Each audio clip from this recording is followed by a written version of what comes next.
Welcome to this edition of WPIAL Wednesday.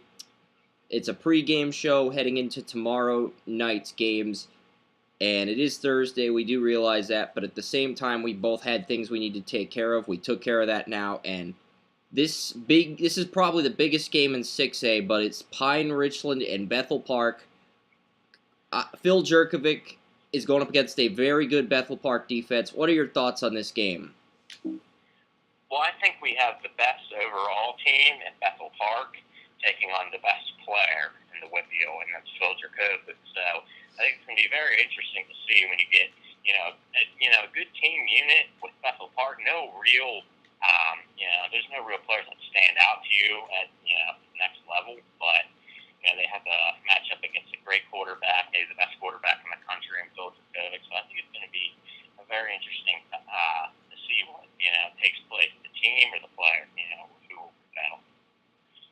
I agree, because it's one of those situations. I was looking over some of the players Notre Dame recruited, and if Jerkovic remains there, they're going to have two receivers for him there. So I'm interested to see what's going to happen with that situation, because it's a road game for Pine Richland, and they cannot look ahead to Central Catholic thinking this is going to be a lightweight opponent. This is an opponent that's going to test them, and they're going to test them really good, and we're going to see a game that goes back and forth here. The player that I like the most on Bethel Park is that little running back that they got. He's like a little scat back. Reminds me of a Danny Whithead type running back. Yeah, Bethel Park. I don't think he's going anywhere at the next level. I think his last name starts with an R or something, but he's somebody who, he's a little scat back who can pick up about, a little over 100 a game, kind of like an Alex Patson was when he was in NA. Yeah, I can definitely see that comparison. And Bethel Park, they're 3-0, they're 2-0 in the conference. They rank 14th in the state. And I'm going to look up the player right now because I am on the Bethel Park roster page. So they do have quite a bit of running backs. They've got a Johnny Delano, this running back / scat back, 5'7", 150. He's a senior. Is that his name, Johnny Delano? 21. That might be him. Number 27, I think, is his number. There's another guy, Tanner Volpati. He's a strong safety / running back. That's 27. That's him. Okay. Yep. That's their workhorse. Yeah, but they've got a lot of seniors. They've got a fullback / middle linebacker. They have a lot of players that are seniors that really want to get to where they need to be. They've got Dan Kwiatkowski. I wonder if he's related to Nick Kwiatkowski, who went to West Virginia. The center?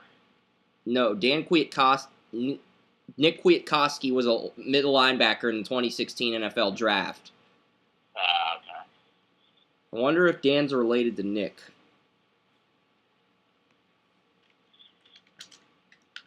I'm sure if he went to Bethel, he's probably related. I'm going to look that up right now and look it up, Nick Kwiatkowski. I'm going to try to find his West Virginia bio.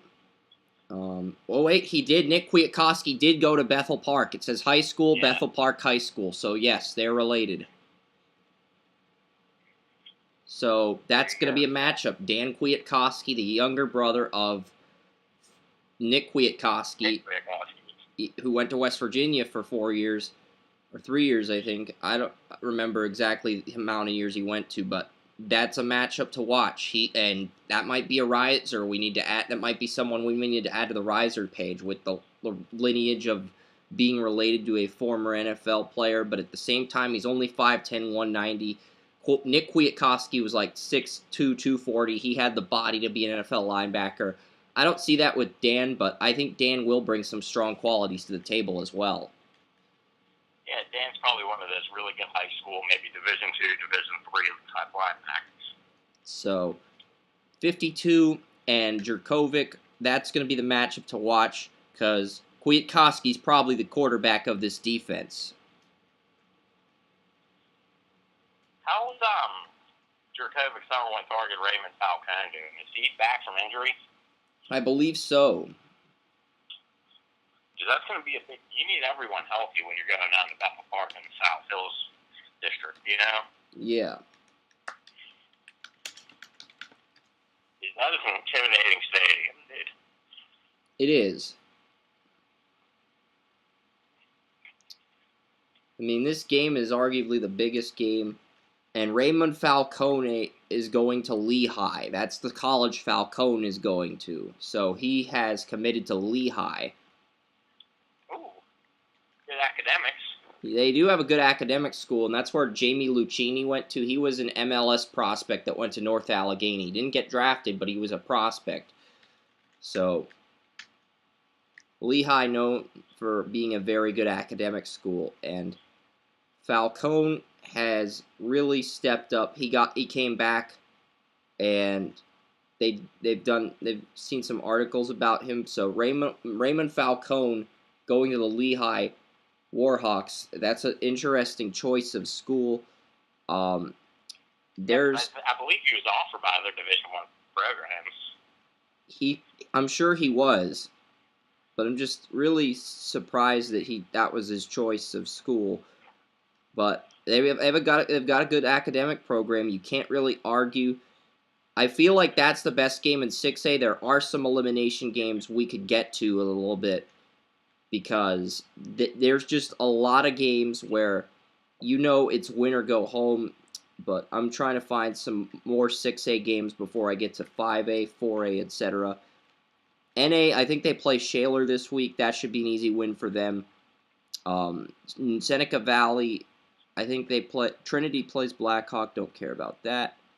But I know there are some games this week in 6A that really have huge implications because Seneca Valley plays Central Catholic. That could be interesting. I'm certain that Seneca is probably going to lose that and fall to 1-3. It's at Central Catholic. NA plays Butler at Butler, so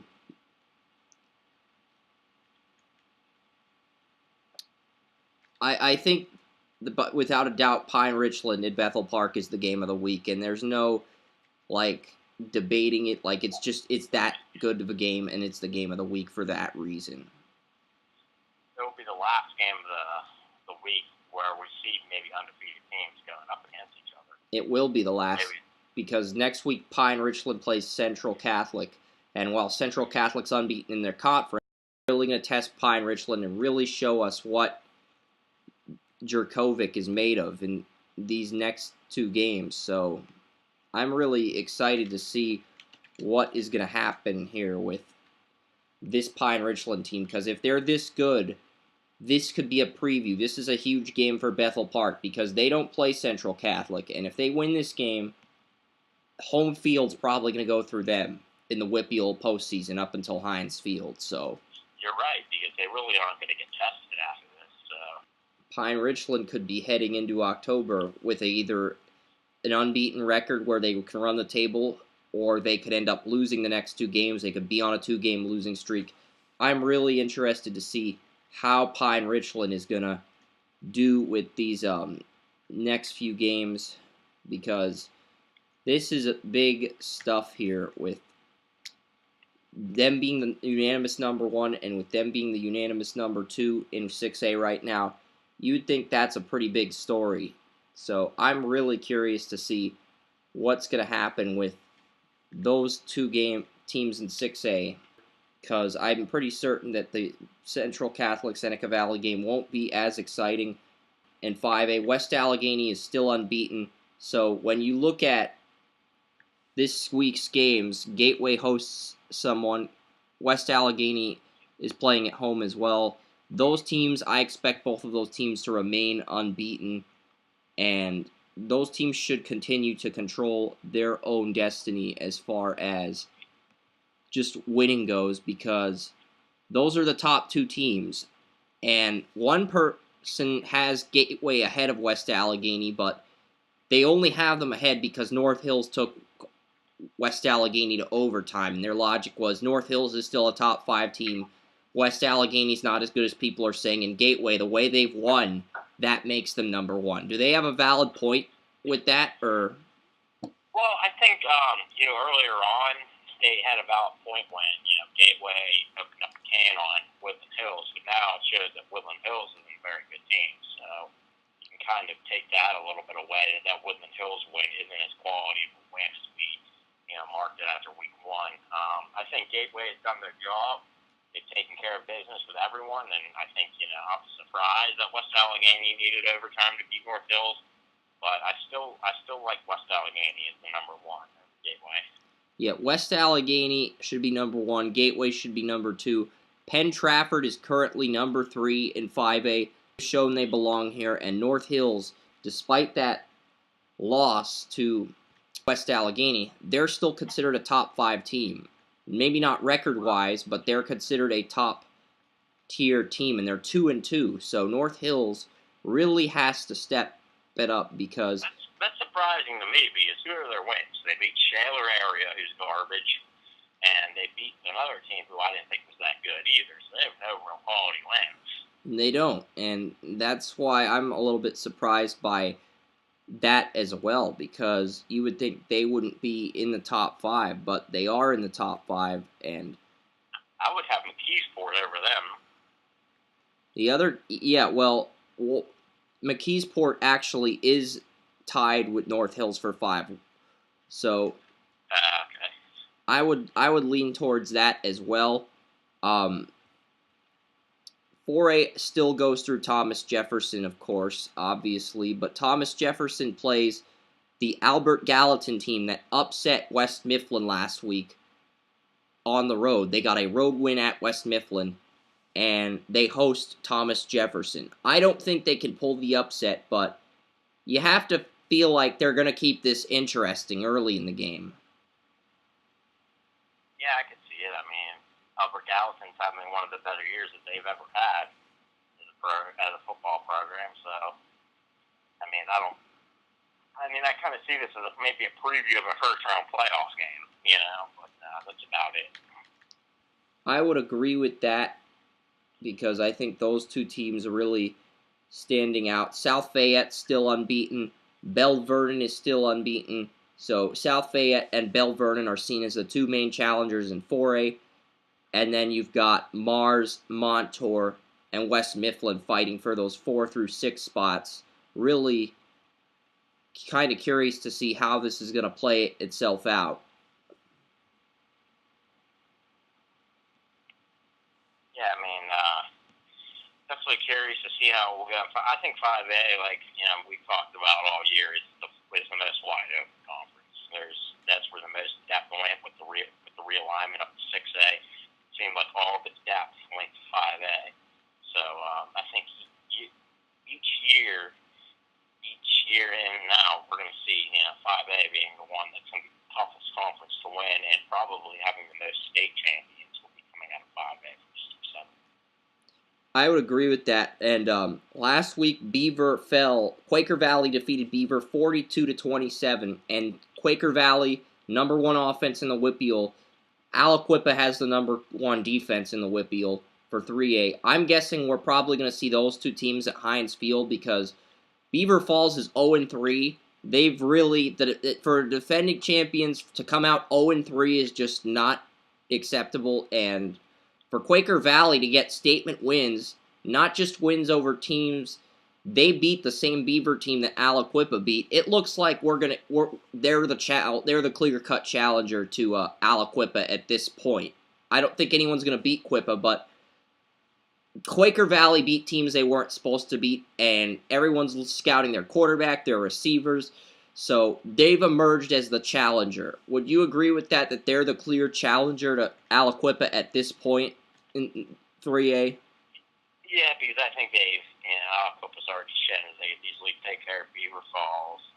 Yeah, they've shown that Beaver might not be as strong, but Quaker Valley is a team that they haven't faced them up yet. So, I mean, I still think Aliquippa is going to be the team to beat, but it's like, until they face them, you have to give Quaker Valley, just as good of a chance.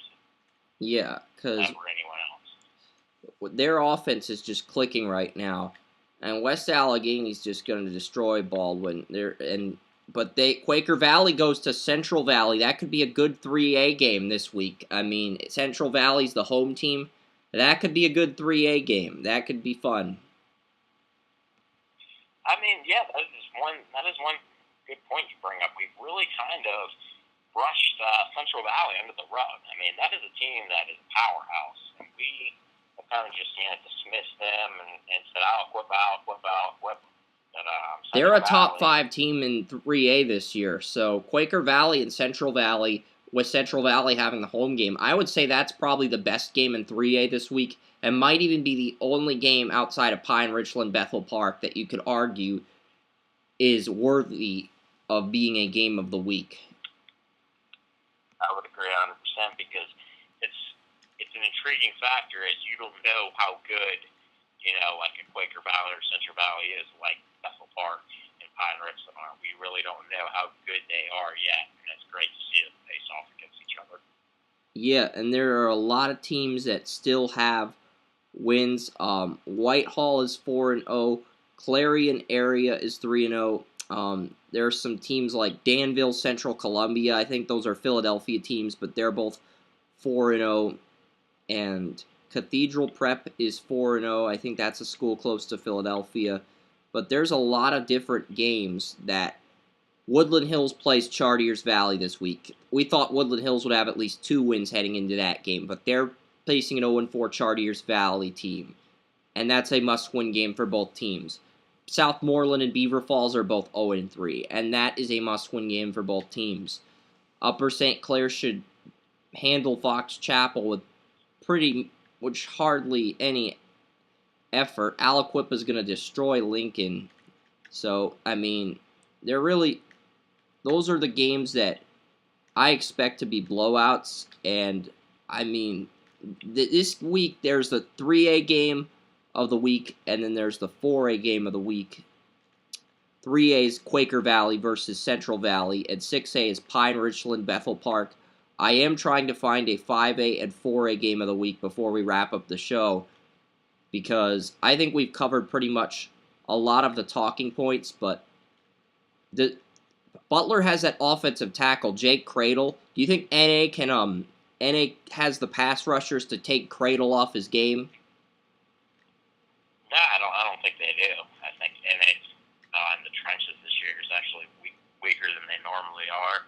I think that Cradle will be the best lineman in that game, and it's going to be tough for NA to get off on Cradle. But then you got to look at the other linemen for Butler. Are they going to be able to handle the second-tier lineman of NA? And probably not. So, at the end of the day, NA will win the battle of the trenches, but Jake Cradle will have a field day. I would agree with that completely. I expect Cradle to have a field day, because he's one of those players that can just step up and make things happen. Franklin Regional has a rebound game against Armstrong. That obviously is going to be one of the games that they're going to need to win, because they've survived some tough scares, but they've also been a team that hasn't really played up to those expectations this year. And that's sort of why I'm really torn on where they stand this year, because a lot of teams have just been disappointments this year. Newcastle began the year 0-2. Beaver Falls is 0-3. They still haven't won a game after winning the WPIAL, and that's probably the biggest disappointment this year is Beaver Falls, because they're going from a team that won at Heinz Field last year to not even making the playoffs. Yeah, that was one team who we wanted to give them the benefit of the doubt and rank them higher than probably we thought they were, just because they won the WPIAL title last year, but they haven't backed our words, so kind of disappointed. Here's a surprise team, Grove City. They are 4-0. They play Oil City at home. They should win that game and improve to 5-0. Is it time we start giving Grove City the respect they deserve, or do they have to go out and prove it against a stronger team down the stretch? They're 4-0, and they get a home game against Oil City, which I think they can win. So, I think, yeah. I mean, what conference is that? I think they're 1A or 2A. Yeah. Okay. Yeah, I think 4-0. I think you deserve some credit if you get your 4-0 mark. Yeah, they've certainly gotten to that point. Penn Trafford plays Latrobe. I don't really see that as a big game. Cannon McMillan, Norwin are both 2-2. That could be a huge game for both of those teams, because the difference between making the playoffs and missing it could be decided on that game alone. Yeah, I agree with what you guys say on that one.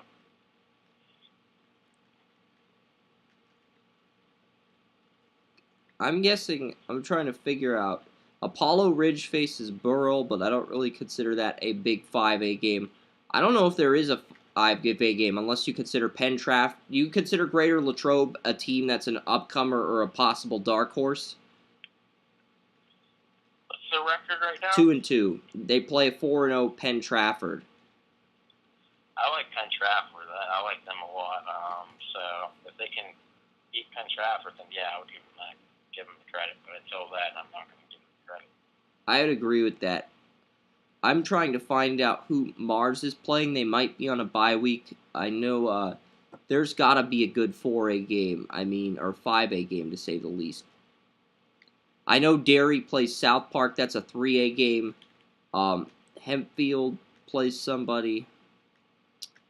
But I'm just looking at the two teams, but with Pine Richland and Bethel Park, and that stands out as the game of the week. Might even be a game of the year candidate. So, because those two teams still unbeaten at this point, there's something there with this team. So, I'm going to take Pine Richland to beat Bethel Park, and I know you're going to take Bethel Park in that game at home. So, yeah, I got to ride with Bethel Park in this one.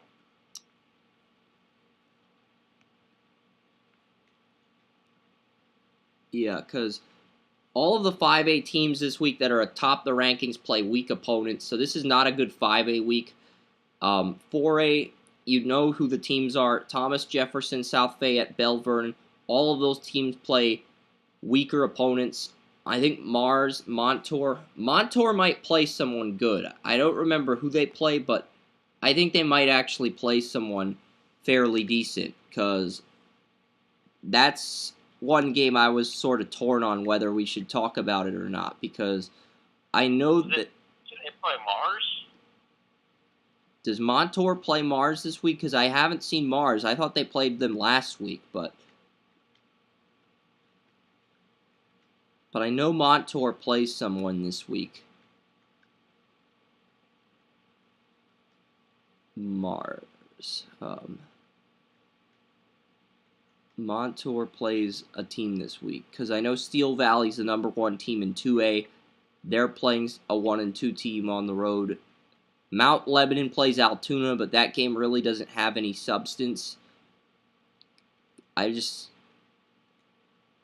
see here.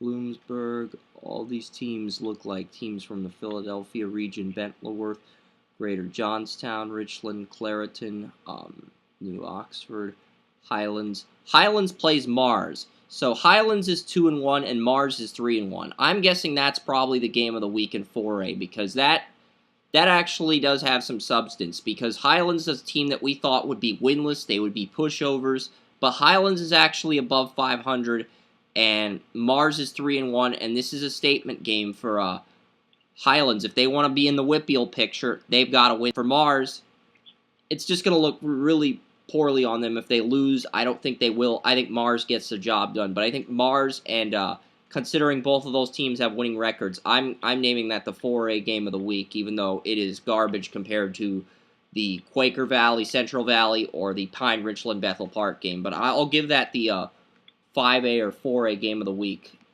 honors. Yeah, I think that's fair. And I just can't really say anything positive about 5A's competition this week, because you know West Allegheny, Gateway, and Penn Trafford have easy opponents, and those are probably the top three teams.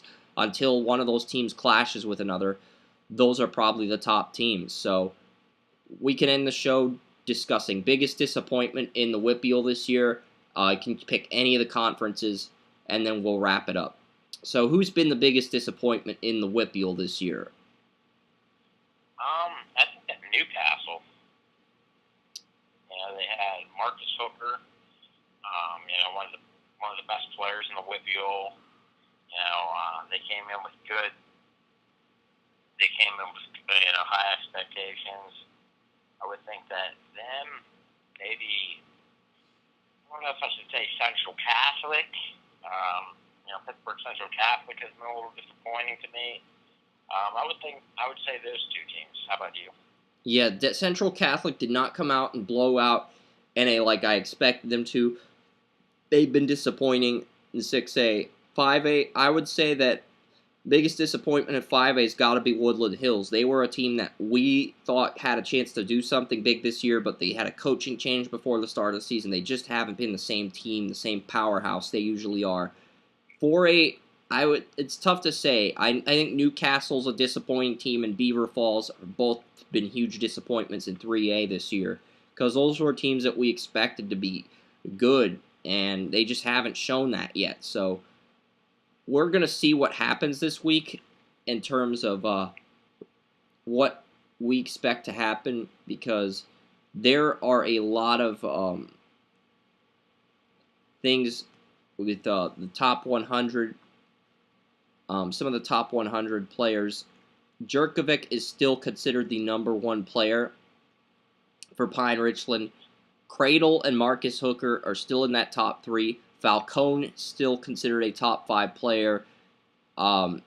This is going to be interesting. For Bethel Park, James Gamitter, the defensive tackle, who we didn't talk about, he's going to have a huge night against this Pine Richland offensive line. I think he won't do it, but if he does, Bethel Park has a chance to win, because Gamitter, that's his name. It's Gamitter, like Ritter, James Gamitter. Yeah, he's their best player. He anchors their defensive line, and he's going to have to step up. Kenny White for Pine Richland's going to have a good game, too. When White takes off, there's not as much pressure on Jerkovic, and that definitely helps in Pine Richland's case, because Pine Richland has some linebackers for 2019 that they're going to have to carry a lot of pressure on next year. But right now, I'm really looking at Pine Richland. I'm looking at Bethel Park, and this is a big game for both teams, because these teams are probably both going to be top 3 seeds in the WPIAL this year. Maybe even top 2. It depends. Because if Bethel Park wins this game, they get the 1 seed, and whoever wins next week's Central Catholic Pine Richland game, that's going to be the 2 seed.